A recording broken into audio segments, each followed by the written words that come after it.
आप लोग class 10th में 10 नंबर का पूछता है निबंध, ठीक है, और क्लास 12 में कितना पूछता है जानते हो? 8 नंबर पूछता है। देखो निबंध जो है लिखने में बहुत बच्चा से परेशानी होता है। परेशानी होता है तुम लोगों को? तुम लोग को होता है कि नहीं? हाँ, तो खतरनाक ट्रिक लाए हैं जिसके द्वारा आसानी से आप लोग बना लीजिएगा निबंध को। चलिए देखते हैं ट्रिक क्या है। याद रखो, यदि आपको निबंध लिखने के लिए दिया जाए किस टॉपिक पे? दहेज प्रथा पे दिया जाए। ये भी टॉपिक है, 10th वालों के लिए भी और 12th वालों के लिए भी है, जान लो। और जानो बेरोजगारी पर, ऐसा भी निबंध है। बहुत सारे टीचर से कहते हैं इनको रट लो यार, है ना। बच्चे रटते रटते परेशान हो जाते हैं, ये हमसे नहीं याद होगा भैया। कोई उपाय बता दो बिना रटे हुए काम चले यार, तो वही उपाय बता रहा हूं मैं यहाँ पे, है ना।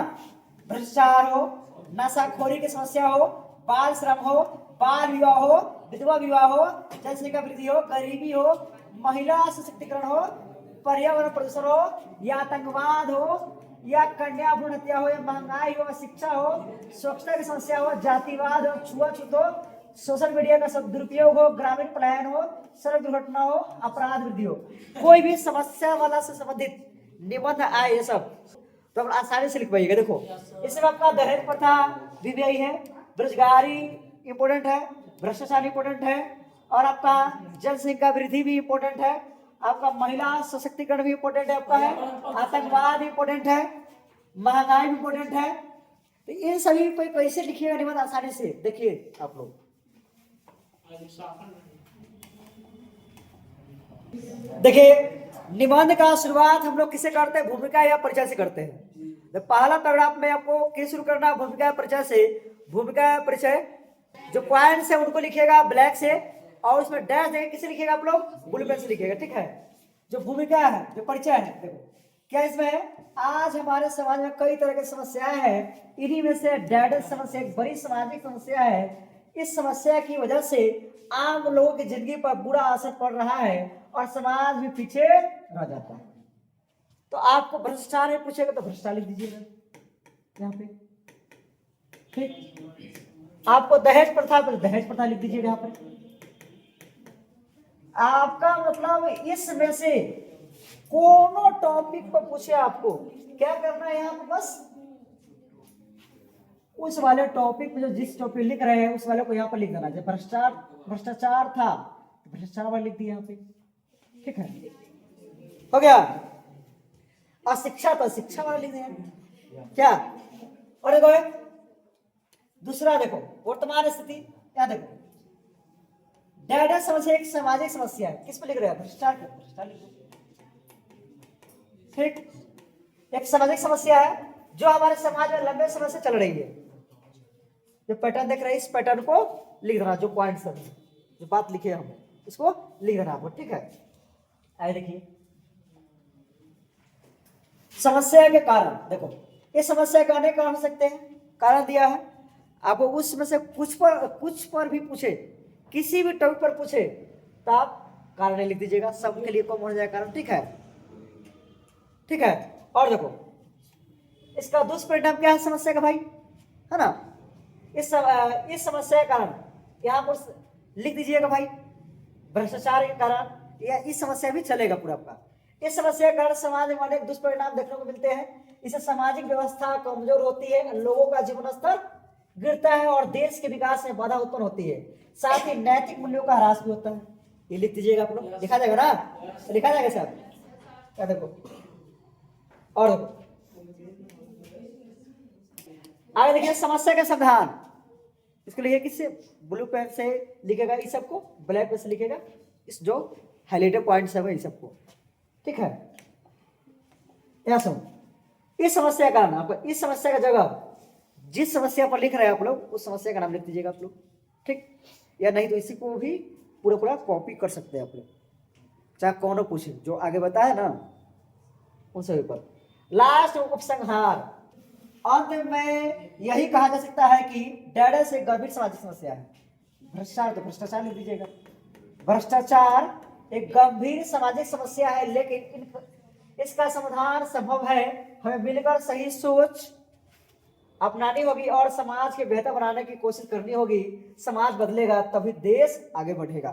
तो क्या आप लोग इसमें से किसी भी टॉपिक पर मिलेगा आप लोगों को निबंध, इसमें से किसी भी टॉपिक पर आप लोगों को निबंध मिलेगा तो आप लोग निबंध को लिख लीजिएगा, नहीं लिख लीजिएगा? लिख लीजिएगा, है ना बेहतर ट्रिक?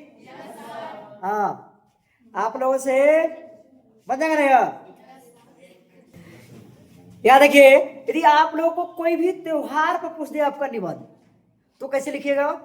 कोई भी त्योहार, बस एक का याद करो, सब में कॉपी पेस्ट कर दो यार। और सब पर याद कर सकता नहीं है, ऐसा नहीं कि दीपावली पर भी याद करे, होली पर भी याद करे, दशहरा पर भी याद करे, मकर संक्रांति पर, ये को याद करो, सब में चल जाएगा, कॉपी पेस्ट करो। देखो कैसे याद, देखो दिखाते हैं आपको। याद देखो, भारत को त्योहारों का देश कहा जाता है। यहाँ हर साल कई तरह के त्योहार मनाए जाते हैं। हर त्योहार का अपना अलग अलग महत्व होता है। इन्हीं त्योहारों में से होली, होली पर तो होली, दुर्गा पूजा पूछे पता दुर्गा पूजा, सरस्वती पूजा पूछे तो सरस्वती पूजा, है ना? लिख दीजिएगा। प्रमुख भारतीय त्योहार है। इस दिन लोगों में खास खुशी और उत्साह देखने को मिलता है। तो ये सब कॉपी पेस्ट कर दीजिएगा। देखो त्योहार का महत्व, होली, आपको होली पर तो होली, दुर्गा पूजा, आपको नवरात्रि तो नवरात्रि लिख दीजिएगा, ठीक है? का हमारे जीवन में बहुत महत्व है। यह त्योहार हमें प्रेम, भाईचारे और एकता का संदेश देता है। इस दिन लोग पुराने झगड़े और गलतफहमियां भूलकर एक दूसरे से गले मिलते हैं। ये सब कॉपी कर लीजिएगा, है ना? एक याद करो यार, कौनों वाला पूछे, किसी भी त्योहार वाला टॉपिक से पूछे, लिख लो यार, ठीक है? क्या सुनो, इस त्योहार के आने से पहले लोग अपने अपने घरों में साफ सफाई करते हैं, घरों को सजाया जाता है और लोग नए कपड़े पहनते हैं, पूजा पाठ किया जाता है। देखो ये वाली बात जो है कैसे बनाया जाता है, तो हर पूजा का मनाने का तरीका अलग होता है, ठीक है ना? होता है कि नहीं होता है? तो जो बच्चे सिर्फ पास होना चाहते हैं तो उनके लिए भाई यही खाई लिख दो, है ना? और जो बच्चे चाहते हैं 4 से प्लस नंबर आए, 4.5 से प्लस नंबर आए, तो वे लोग इतना तो जानते हैं ना कैसे मनाया जाता है त्योहार के बारे में, वो लिख लीजिएगा अपना से यहाँ पर, ठीक है? लिखा जाएगा।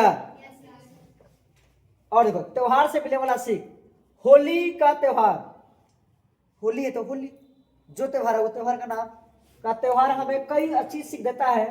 यह हमें सिखाता है कि खुशियां बांटने से बढ़ती है, यह प्रेम, सहयोग और आपसी सम्मान का महत्व बताता है।